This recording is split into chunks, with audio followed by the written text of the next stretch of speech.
Hi, I'm John and welcome back to my Lair of Action Figures, where I'll be talking and reviewing action figures from different manufacturers.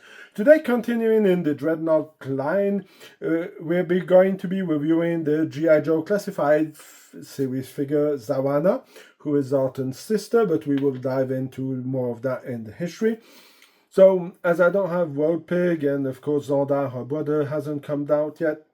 Well, World Pig is not, Hasbro did not ship it yet to my US address, so I do not have it yet. So I just wanted to finish with Zarana. Of course, I could have done Zartan, but waiting because I want to build up a video where I'm going to be reviewing all the Zartans and giving my thoughts about which is the best Zartan. So, of course, we're going to be having a look at this figure. This is a blister box, so of course you know I'm going to like it. This is number 48 in the G.I. Joe Classified series, and as you can see, you see everything what you get in the box. I think the art is not bad for the figure, because depending which box you got with the different art, sometimes it is better than some other times. Now we're going to be diving into the history of this figure. What are my thoughts about this figure? Do I think this is a collectible item? And what is my note on this figure? So let's dive into all of this. Now, of course, going into the history. Now, of course, this is my mint in box Zarana from 1986. Then I also have the one they did for the 25th anniversary. Now, there's two versions. This was a Comic-Con exclusive. I haven't located the one that I have, who's the original one with the same colors, but they did two different versions of Zarana for the San Diego Comic-Con of 2011. So you had this one, a more darkish version of it, and then you had the exact same version of it.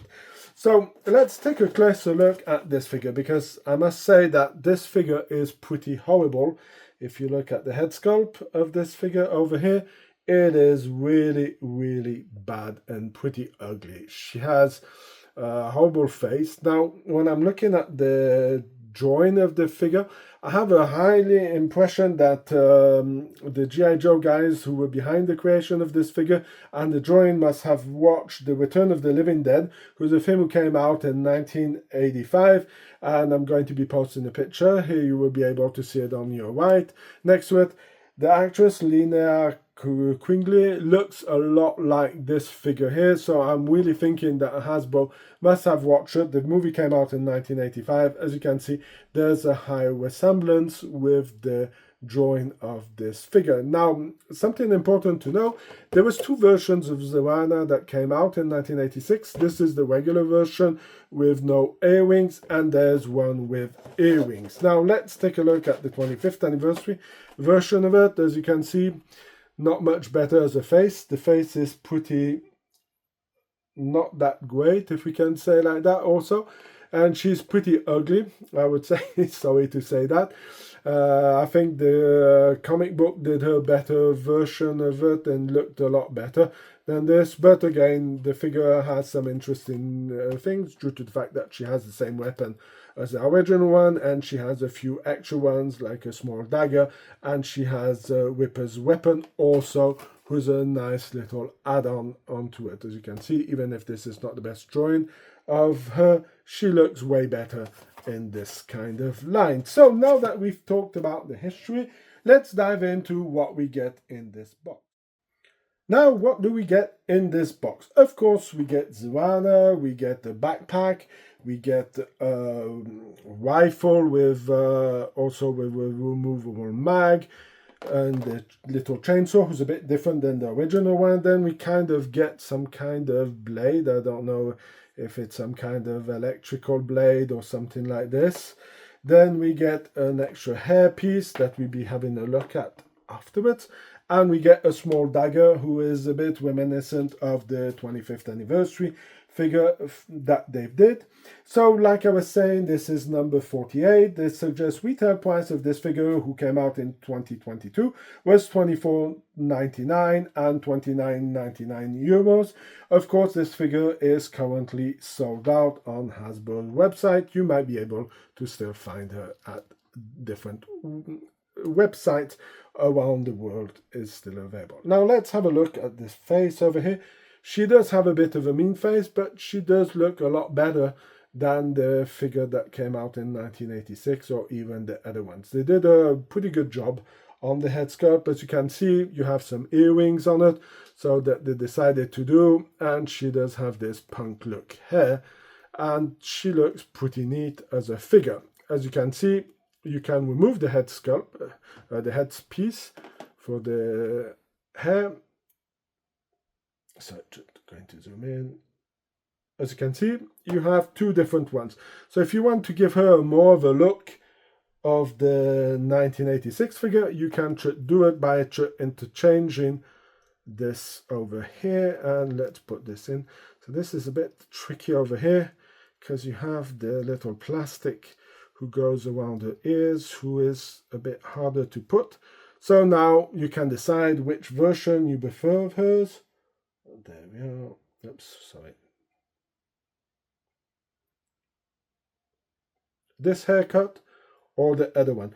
Personally, I prefer the other one. This one really gives the vibe of the 1986 figure on it, but I tendency of preferring this one, who gives her more of a look of from Gems and the Hologram, who's also a G.I. Joe license, who should be a shared universe if that ever comes around.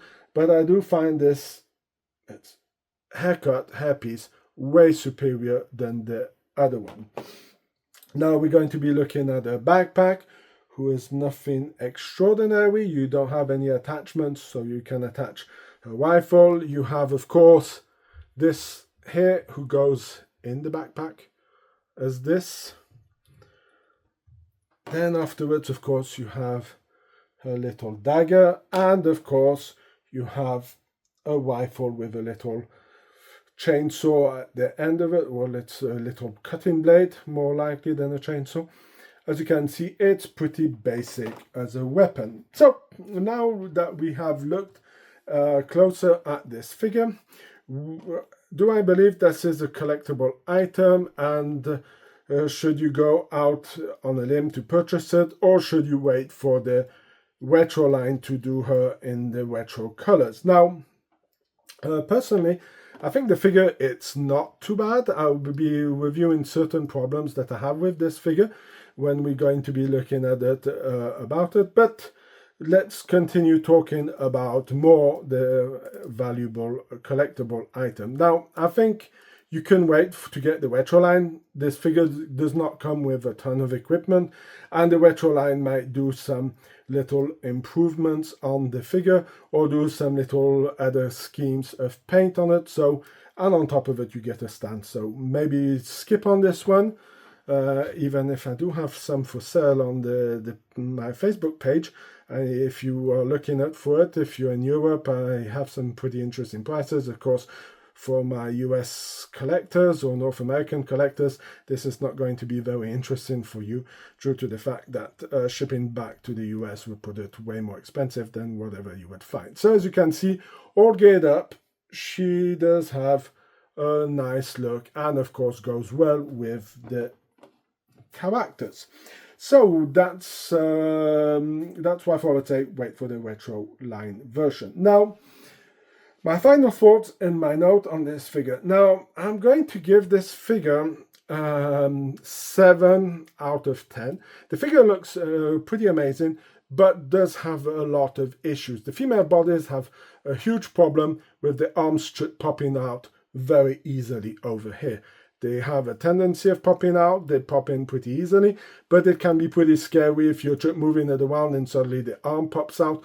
Most of the females have this huge problem from this line over here. But as overall, I do like the figure, and I do think that Hasbro did a pretty good job about it. But I do find it a bit of a shame that we don't have some kind of better pop finishing for the arm. The arm chip pops up so easily. Both of them do it, and I think that's a bit of a shame. And I would have liked to see maybe a head sculpt with not this kind of frown, but just a regular face look with no emotions on it, and that would have made it a way better figure. So that's going to be it for my review of Zarana from the G.I. Joe Classified series. If you like this kind of reviews, please leave a like, share, comment in the section, subscribe to the channel. This helps me out a lot. You can also go and check out my Facebook page where I have pictures that I've taken or some other items that I have for sale. You can go and have a look at all of that. You have also my Instagram page. All of that is going to be in the description. Until then, I hope you have a fantastic day and I hope to see you in my next video. Bye!